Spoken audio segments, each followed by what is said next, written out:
بسم اللہ الرحمن الرحیم۔ السلام علیکم ورحمۃ اللہ وبرکاتہ۔ حضور اکرم صلی اللہ علیہ وسلم کے صحابی حضرت ابو ہریرہ رضی اللہ تعالیٰ عنہ کی دین اسلام سے محبت کا واقعہ۔ جس طرح حضرت ابو ہریرہ رضی اللہ تعالیٰ عنہ کو خود علم سے وحلانہ محبت تھی، اسی طرح وہ اپنے ساتھیوں کے دلوں میں بھی علم کے جوت جگانا چاہتے تھے۔ ایک روز وہ مدینہ طیبہ کے ایک بازار سے گزر رہے تھے۔ لوگوں کو دنیاوی کاموں میں منہمک دیکھ کر غمزدہ ہو گئے۔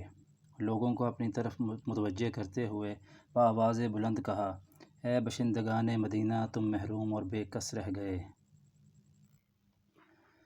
لوگوں نے بیک زبان ہو کر کہا، ابو ہریرہ، تم نے ہماری کون سی محرومی اور بے کسی دیکھی؟ آپ نے فرمایا، رسول خدا صلی اللہ علیہ وسلم کی میراث تقسیم کی جا رہی ہے اور تم یہاں ہو، بھلا تم وہاں جا کر اپنا حصہ کیوں نہیں لیتے؟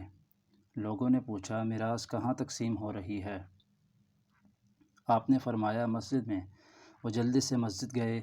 حضرت ابو ہریرہ رضی اللہ تعالیٰ عنہ کے واپس آنے تک وہیں کھڑے رہے۔ جب لوگوں نے انہیں دیکھا تو کہنے لگے، ابو ہریرہ، ہم مسجد میں گئے، ہم نے تو وہاں کوئی چیز تقسیم ہوتی نہیں دیکھی۔ آپ نے فرمایا، کیا تم لوگوں نے مسجد میں کسی کو نہیں دیکھا؟ انہوں نے فرمایا، کیوں نہیں، ہم نے دیکھا کہ کچھ لوگ نماز پڑھ رہے تھے، کچھ لوگ قرآن مجید کی تلاوت کر رہے تھے اور کچھ لوگ حلال حرام کے بارے تبادلہ خیال کر رہے تھے۔